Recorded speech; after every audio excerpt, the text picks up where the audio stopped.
क्या आपको पता है कि भारत के तेजस फाइटर जेट्स बनाने में सरकारी कंपनी एचएएल के साथ साथ प्राइवेट कंपनियां भी जुड़ी हुई हैं? लेकिन क्या यह देश की आत्मनिर्भरता की जीत है या फिर एक बड़ी कॉरपोरेट साजिश? क्या प्राइवेट कंपनियों को फाइटर जेट्स के अहम हिस्से बनाने देना सही फैसला है?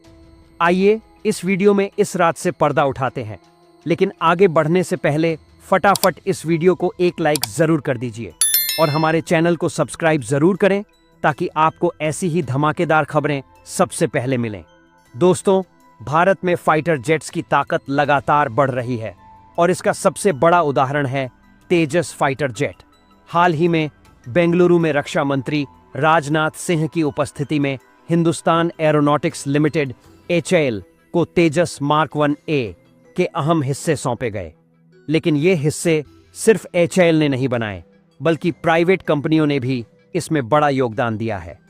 भारत सरकार मेक इन इंडिया और आत्मनिर्भर भारत के तहत डिफेंस सेक्टर में बड़ी बड़ी घोषणाएं कर रही है। लेकिन जब एचएएल के बजाय टाटा, एल&टी, वीएम टेक्नोलॉजीज और अन्य प्राइवेट कंपनियां तेजस के हिस्से बना रही हैं, तो सवाल उठता है, क्या ये आत्मनिर्भरता की ओर कदम है या सरकारी कंपनी एचएएल को धीरे धीरे प्राइवेटाइज करने की शुरुआत?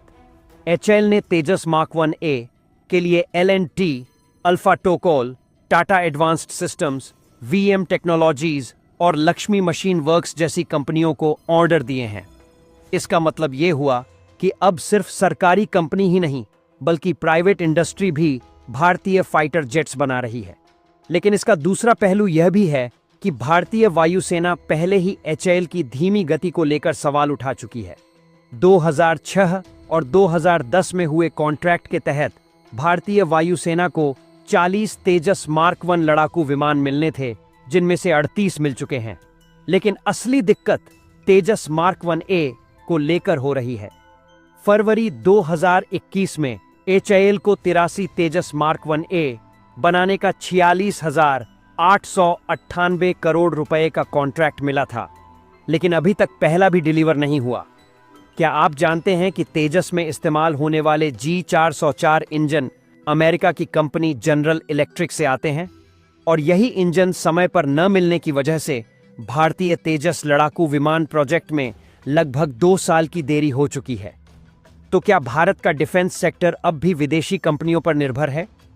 अब एचएएल ने भारतीय प्राइवेट कंपनियों की मदद से 12 रियर फ्यूजलेज मॉड्यूल बना लिए हैं, जो आने वाले तेजस मार्क 1A जेट्स में लगाए जाएंगे।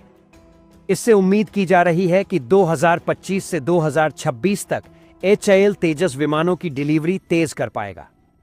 लेकिन सवाल ये उठता है, क्या एचएएल अकेले इस काम को कर पाने में सक्षम नहीं था, इसलिए प्राइवेट कंपनियों को जोड़ा गया? सरकार का कहना है कि प्राइवेट सेक्टर को शामिल करने से भारतीय डिफेंस इंडस्ट्री को मजबूती मिलेगी और आत्मनिर्भरता बढ़ेगी। लेकिन आलोचक ये सवाल कर रहे हैं कि अगर प्राइवेट कंपनियां इतने अहम हिस्से बना रही हैं, तो क्या आने वाले समय में एचएएल की भूमिका घट जाएगी? और क्या यह धीरे धीरे डिफेंस सेक्टर के प्राइवेटाइजेशन की शुरुआत है?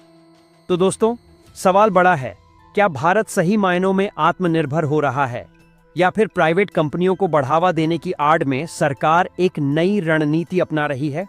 आप क्या सोचते हैं? कमेंट में अपनी राय जरूर दें।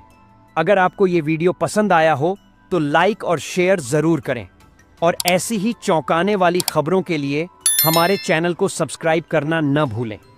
और मिलते हैं अगले वीडियो में एक और जबरदस्त जानकारी के साथ। जय हिंद, जय भारत।